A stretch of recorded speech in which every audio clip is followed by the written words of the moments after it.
Hey guys, it's Kelly. Welcome back to Kelly's Life. And today I'm going to be informing you a little about braces. And so this video is designed for people who are getting braces or are maybe deciding between Invisalign and braces or just got braces on.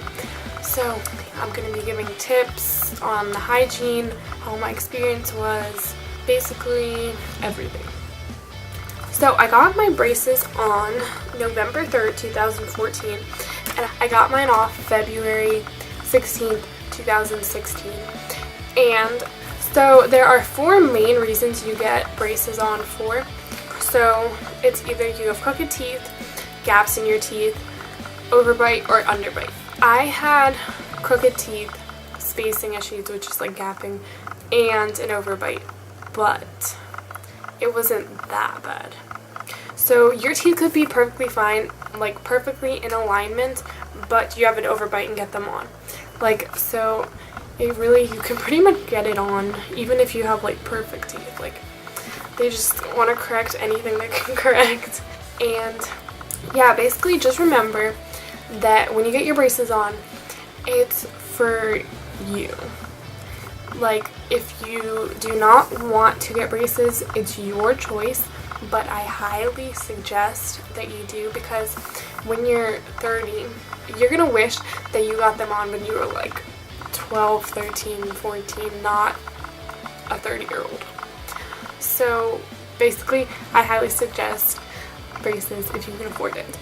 So getting them on, I think, so I went 2 weeks early to get spacers. So I got 2 sets of spacers, so I went back the first week to get my first set of spacers, and then I went back the second week to get my second set of spacers. So they basically took the old ones out and they put in new ones just to make sure they have space to put like these, not like crowns, but like things that go around my teeth just to hold the whole thing in place. So you will most likely get spacers back there unless you have enough space for them to put the thing in. So getting them on, it wasn't too bad. It didn't hurt at all. It was just some pressure. But I highly suggest when you get them on, ASAP, you take a painkiller if you're allowed to. My orthodontist had painkillers on them. Like, they had Advil like handy.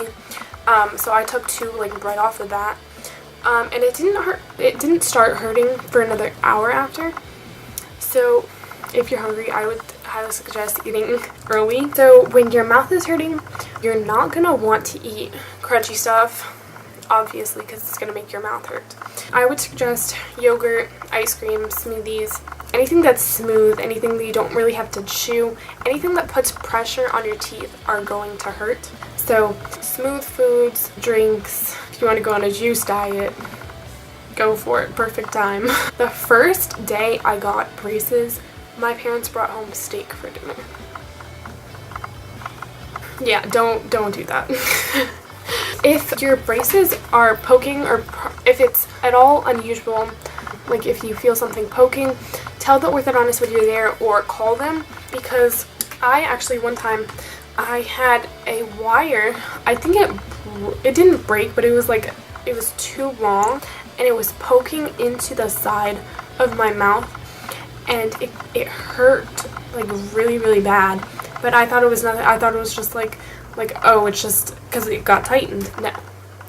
They made a mistake, and it was too long, and I went back the next visit, and they're like, oh my gosh, like, this is white, like your mouth is white because this wire is poking it. So they had to give me like special like cream to put on my mouth. So make sure if it doesn't feel right, like after, I would say 3 or 4 days, call them or go back just to make sure that everything is okay. After you get your braces on, initially, like the first time, I don't think it will stop hurting like completely.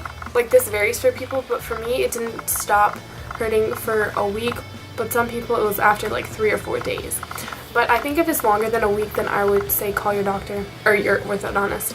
For checkups, if it doesn't stop hurting for 3 or 4 days after, I would say call, because it should stop hurting 2 days after. For me, it was almost always 2 days.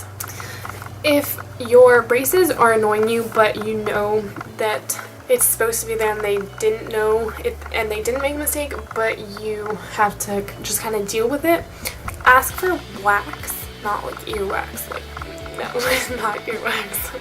Just that your orthodontist should have wax. My orthodontist would always have Advil and wax handy, so each time I would go, I would usually ask for Advil and wax. So wax, you just break a piece off and you roll it into a ball and you put it on top of where it's hurting, and then it'll help a lot. Just a tip, when you go to the orthodontist, make sure after the fact you have chapstick or makeup, like concealer, just makeup touch-ups, but especially chapstick, because I noticed after almost every single checkup my lips would be very, very dry, just because the doctor would have his gloves on my lips and it would like take, it would pull off the moisture and just make them chapped. Try to bring chapstick and makeup touch-ups if you need them, because they will be putting their hands on your face most likely. That's what mine do. Yeah, so I think that's everything. If you have any questions, feel free to ask me. You can DM me on Instagram, message me on Twitter, comments below, anything. I'll be happy to answer them. If you want more videos or you like this video, make sure to like and subscribe. And yeah, feel free to ask me questions or anything about braces. If you're deciding whether to get braces, I would highly, highly suggest get them. You will be thankful you got them in the future. So yeah, I hope this helped and I wish you all good luck. Bye guys. Kelly, if you're trying to be an orthodontist, it's not working. I keep playing with my hair, I'm sorry. Can you shut up? Shh. Okay.